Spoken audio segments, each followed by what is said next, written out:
Hi, this is John with 8Asians, and here I have Andrew Yang again.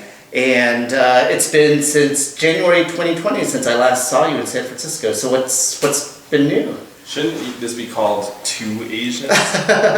Well, 8 is like a lucky number, right? So obviously, yes. I knew that. I was just messing around. Yes. Yeah, I have to thank 8Asians and you personally, John, for being one of the first outlets that interviewed me when I was running for president back when I was mostly anonymous. So thank you. Yeah. Thank you. See, go to 8Asians for the early scoop for anyone else knows what's going on.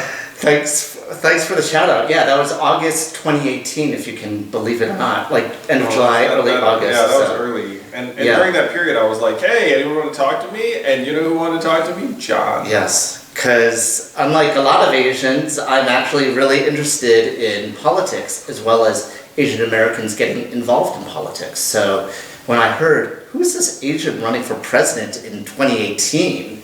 Just like, I gotta meet this guy. And then when I saw the fundraiser in July, it's like, I'm going, you know, so. You know what's really funny, John, is like looking back on it, I don't think I realized just how rash it seemed that I was running for president back in 2018. So congrats on the vision. Like, I can't remember if you know, I mean, I think your write-up of it, if I remember, was like very, you know, objective and fair and like not kind of taking on like an attitude of like, snark or anything like that, which makes sense given that you're an Asian outlet. I was an Asian. Yeah, and but that wasn't true for a lot of other places. So that's true. I mean, when I'm doing the research, I was just like, I think there was a Times article about you running. It's like, oh, he started like even earlier. Like I think it was like maybe fall of 2017 that you were thinking about running? Well, yeah, but the Times article came out February 2018. Okay, all right. So yeah, I knew it was end of 2017 or early 2018. So you ran for president, and unfortunately, you didn't win the Democratic primary. What do you mean? I'm not the president. I think there's a recount. I think you need a recount. Recount. Yes. Stop the steal. Probably should have joked about that. Yeah, no, that is a bad joke. And so, and then Biden won the election, and then in January of this year, you decide, I think it was January of 2021, you decided to run for mayor, and you did a good run at that, but unfortunately, again, you fell short of the Democratic. You mean I'm not the mayor? Yeah. Well, actually, the election was in November, so. You're right. There's still time. Yeah, you could do a write-in. No, but happily, I've got something very exciting, which is a book that I was working on all last year. And so I think, you know, I think most people realize that it takes a year to write a book. I don't know if you all knew that. It takes a year to write a book. I would think longer, unless, I mean, I guess it depends what kind of book, but. Yeah, so I started writing this right after I got off the trail of the presidential. And you can remember we were all indoors with COVID and whatnot. And I wanted to unpack my reflections as quickly as possible so I could get them down on paper. And then that led me to think about the learnings, but also the institutional problems I've encountered, including in the media. Another reason I appreciate John and independent media. And I made some pretty big conclusions about what we should do to try and fix things moving forward. And I was just joking with a friend today, John, and this is like me. I've written 3 books. And at the end of each book, it was like, hey, we should do this thing. But I consider myself more a man of action than words or ideas. Sure. And so it's not in me to write a book and say, someone should do this, and then just like go away and do something else. Right. So hoping someone will pick it up. Yeah, hoping someone will pick it up. Though nothing against authors, because I mean it's normal, but you know, like I see myself as a builder and an entrepreneur and operator first and foremost. And so when I finished this book, I came to the conclusion that we needed to take very, very big dramatic steps to try and reduce the polarization that's tearing the country apart. And that's resulted in the Forward Party, which is a popular movement to help change the mechanics of our primaries so that politicians have to try and please and cater to 51% of us, which is, you know, a majority. That's what you think is happening.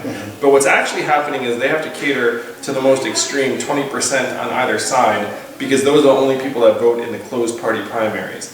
83% of congressional races are decided in the primary. So think about what that means for the people in Congress. in order to stay, they just have to keep this extreme 20% off their back, which is why you'll see so few Republicans say anything bad about Trump, because if they do, then the 20% will seize on them. So here are numbers, for those of you who like numbers. National approval rating of Congress right now, 26%. People not happy. Re-election rate for individual members of Congress, 94%. If you get in, you're there for as long as you want, more or less. So that mismatch is what's driving us crazy right now and also driving us towards extremes. No, that makes a lot of sense. I was wondering, you have this new book out, Forward, and then you alluded to the Forward Party. So I'm wondering if you could elaborate on that. Well, we need a third party to help moderate the extremes in this country. And there's no way to do this without galvanizing a movement and giving the 57% of Americans who want an option from the duopoly the ability to have that kind of choice. But right now they don't have that choice because of the closed party primaries. It's like a closed loop. That's why third parties all wither and die.